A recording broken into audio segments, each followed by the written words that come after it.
হবিগঞ্জ সিলেট অঞ্চলে আমার একটা ছেলেরে আমি দীর্ঘ 4-5 বছর ধরে দেখতাম, প্রত্যেক মাহফিলে দেখছি হে সামনে বস, আমি বইলেই তারে নজরে পড়তাম।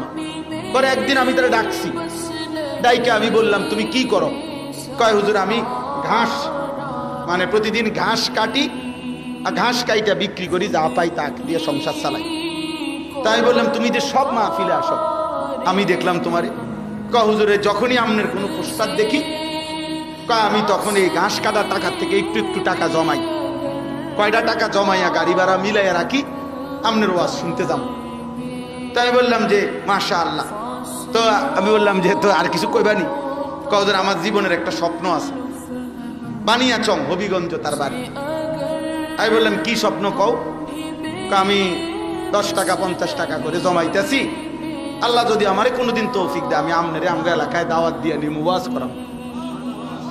পরে আমি বললাম ওহন দাঁড়া, ওহন ডেট লো, এখন নাও ডেট, আজকে তোমারে ডেট দিলাম, হাদিয়া দিতে হবে না, আমি দিমু তোমার, এটা আছে আমার মাহফিলের চান্দা, আমি দেবো। ও আজের টেহা লাগতো না, তুমি যাও, তুমি আয়োজন করো, যেখানে কও তুমি, তোমার ঘরে হোক উডানে হোক, আমি ওখানে ওয়াজ করব। আমি বলছি আমি যাবো, ডেট দিলাম, যাও। আশ্চর্য, বানিয়াচং আমি গত বছর এই ছেলেটা তার দাওয়াতে আমি গেছি মাহফিল, গিয়া দেখলাম বানিয়াচং বাংলাদেশের সবচেয়ে বড় গ্রাম, এটা জানেন?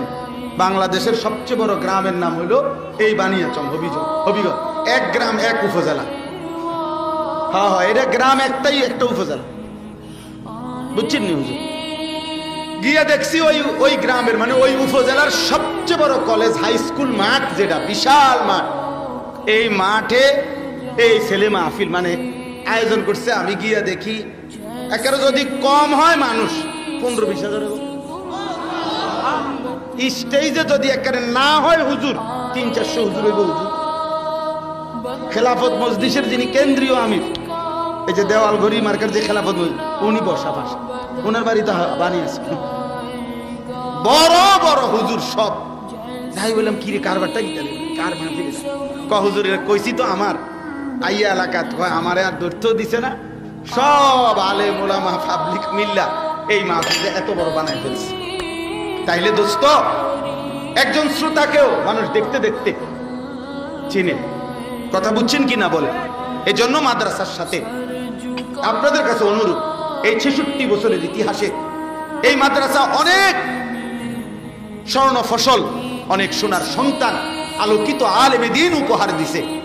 অতএব এমন একটি সুন্দর প্রসিদ্ধ ঐতিহ্য ধন্য মাদ্রাসায় দিল দিয়া প্রতিদিন নিয়মিত সব সময় দান করবেন, বলেন ইনশাআল্লাহ।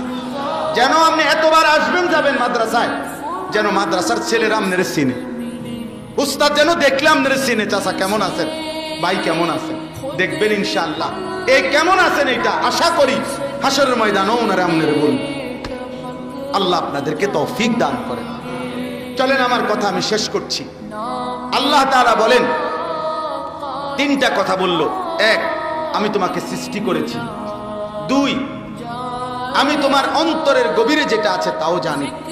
3, তোমার অস্তিত্বের যেই ফোঁটা রক্তবাহী শিরা উপশিরা এই শাহরক সহ আমি তার চাইতে বেশি কাছে আছি। 4, ইজিয়াতালাক্কাল মুতালাক্কিয়ানে আনিল ইয়ামিনে ওয়া আনিশ শিমালি কাঈদ। আল্লাহ তাআলা বলে, বান্দা 24 ঘন্টা তোমার ডানে এবং বামে আমার 2 জন ফেরেশতা আছে। তুমি ভেবো, তুমি মনে রেখো, যখন তুমি নারী দেখো, ছবি দেখো, উলঙ্গ দৃশ্য দেখো, অশ্লীল ছবি দেখো, নাটক দেখো, সিনেমা দেখো, নর্তকী দেখো, কোন নারী যখন বেপরদা থাকে, বেহায়া থাকে, কোন বাপ আপনি যখন সুদের টাকা গণেন, কিস্তির টাকা গণেন, ওজনে যখন কম দেন, মিথ্যা যখন বলেন, চুরি ডাকাতি অন্যায় দুর্নীতি চিন্তায় রাহাজানি, যেই কোন রকমের নাফরমানি, আল্লাহ বলে বান্দা আমার ডানে বামের ফেরেশতা কিন্তু দেখে, ও কিন্তু লেখে, ওরা লেখে, ওরা লেখে। 1 সেকেন্ড তুমি তাদেরকে আড়াল করতে পারো। তাফসীরের মধ্যে আছে, টয়লেট বাথরুমের সময় এবং স্বামী স্ত্রীর মিলনের সময় যদিও এই ফেরেশতারা সরে থাকে, কিন্তু তাফসীরের মধ্যে স্পষ্ট লেখছে আল্লাহর কুদরতে দূরের থেকেও সরে অবস্থায়ও তারা ওই ব্যক্তির ওই সময়ের কর্মকাণ্ড জানতে পারে, লিখতে পারে, জানতে পারে, লিখতে পারে। অতএব 1 সেকেন্ড তুমি আড়াল করতে পারবে। 5 নাম্বার, মা ইয়ালফিজু মিন কাউলিন ইল্লা লাদাইহি রাকিবুন আতীদ। আল্লাহ বলে, বান্দা এই দুইজন ফেরেশতা তো আছেই, ওরা তোমার পুরা জীবনের 24 ঘন্টার সকল অঙ্গে যা করো ভিতর বাহির তা তো লিখছে, কিন্তু আরেকজন ফেরেশতা আমি আল্লাহ আলাদা রাখছি। এই দুইজনের অতিরিক্ত আরেকজন ফেরেশতা আছে তৎপর চৌকান্না, যে তোমার এই জবানের 2 ঠোঁটের মাঝখানে যে জিহ্বা, এই জিহ্বা দিয়ে যখন তুমি যা উচ্চারণ করো, ভালো কিংবা মন্দ, সত্য কিংবা মিথ্যা, উপকারী কিংবা অপকারী, জিকির করো আর গালি দাও, হালাল বলো আর হারাম বলো, ন্যায় বলো আর অন্যায় বলো, আল্লাহ বলে আমার আরেকজন ফেরেশতা আলাদা 24 ঘন্টা তোমার জবানের উচ্চারণ লিখতেছে। এটা আরেকটা ফাইল হইতেছে। এই 5টা কথা। 1 নাম্বার, আমি তোমাকে সৃষ্টি করেছি, তুমি আমার থেকে ছুটতে পারতাম। 2, তোমার অন্তরের গভীরের কথাও আমি জানি, অতএব আমারে আড়াল করতে পারবা না। 3, আমি তোমার অস্তিত্বের রক্তের শিরা উপশিরার চাইতেও কাছে আছি, তুমি আমারে ফাঁকি দিতে পারবা না। 4, আমার 2জন ফেরেশতা তোমার সাথে আছে, তুমি তাদেরকে লুকাইতে পারবা না। 5, তোমার জবানের সামনে একজন ফেরেশতা তোমার জবানের উচ্চারণ লিখতেছে, তাকে তুমি আড়াল করতে পারবা না। আল্লাহ বলেন, এই 5টি বিষয়ে থাকা অবস্থায় এবার তুমি ন্যায় করো আর অন্যায় করো, এবার তুমি নেকি করো আর গুনাহ করো, হালাল খাও আর হারাম খাও, জায়েজ করো আর নাজায়েজ করো। আল্লাহ বলেন, ওয়াজাআত সাকরাতুল মাউত বিল হক। এই অবস্থাতে থাকেই, মানে আমিও আড়াল হব না, আমার ফেরেশতাও আড়াল হবে না, লেখাও বন্ধ হবে না, আমি আল্লাহর জানাশোনাও বন্ধ হবে না। এই অবস্থাতেই একদিন তোমার সত্য সত্য মৃত্যু যন্ত্রণা সাকরাতুল মাউত শুরু হবে, আর তুমি মৃত্যুবরণ করবাই। যালিকা মা কুনতা মিনহু তাহিদ। বিগত দিন তুমি এর থেকেই বাঁচতে চেয়েছিলে, কিন্তু বাঁচতে পারো নাই। আজ মৃত্যু এসেই গেল। এই জন্য বাপ, আমার কথা এতটুকুই। আমি আপনাদের কাছে এই কথাটাই শুধু বললাম, প্রিয় ভাই নওজওয়ান, প্রিয় কিশোর, প্রিয় বাপ, আমার ভাই, আমি এই কথাই শুধু মনে করাই দিলাম। আমি এবং আপনি, জওয়ান কিংবা বুড়া, হুজুর কিংবা পাবলিক, ইমাম কিংবা মুসল্লি, খতিব কিংবা শ্রোতা, আমরা সকলের জন্য এটা কথা যে আমাদের 24 ঘন্টা আল্লাহর নিয়ন্ত্রণে, আল্লাহ তাআলার তত্ত্বাবধানে আমাদের সেকেন্ড সেকেন্ড ফেরেশতা লিখতেছে, দেখতেছে। অতএব রাত গভীরে দিনের আলোতে কোনো গুনাহ করে আমরা বাঁচতে পারবো না, আর মৃত্যু আমাদেরকে বরণ করতেই হবে, চলে আমাদেরকে যেতেই হবে। সুখে থাকলেও মরে যাবেন, দুঃখে থাকলেও মরে যাবেন, আপনি রাজপ্রাসাদে থাকলেও মরে যাবেন, জীর্ণ কুঠিরে থাকলেও মরে যাবেন।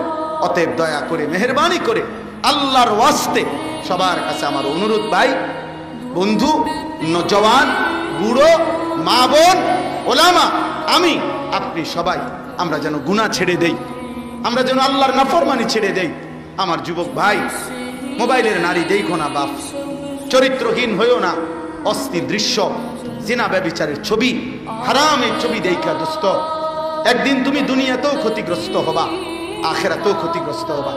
একদিন প্রয়োজনের সময় দেখবা যৌবনের শক্তি নাই, শরীরের সক্ষমতা নাই, কোমরের শক্তি নাই, লজ্জাস্থানের শক্তি নাই, আর আরেকদিন কবরে গিয়া দেখবা জাহান্নামের আগুন তোমার কবরে ধাউ ধাউ করে জ্বলছে।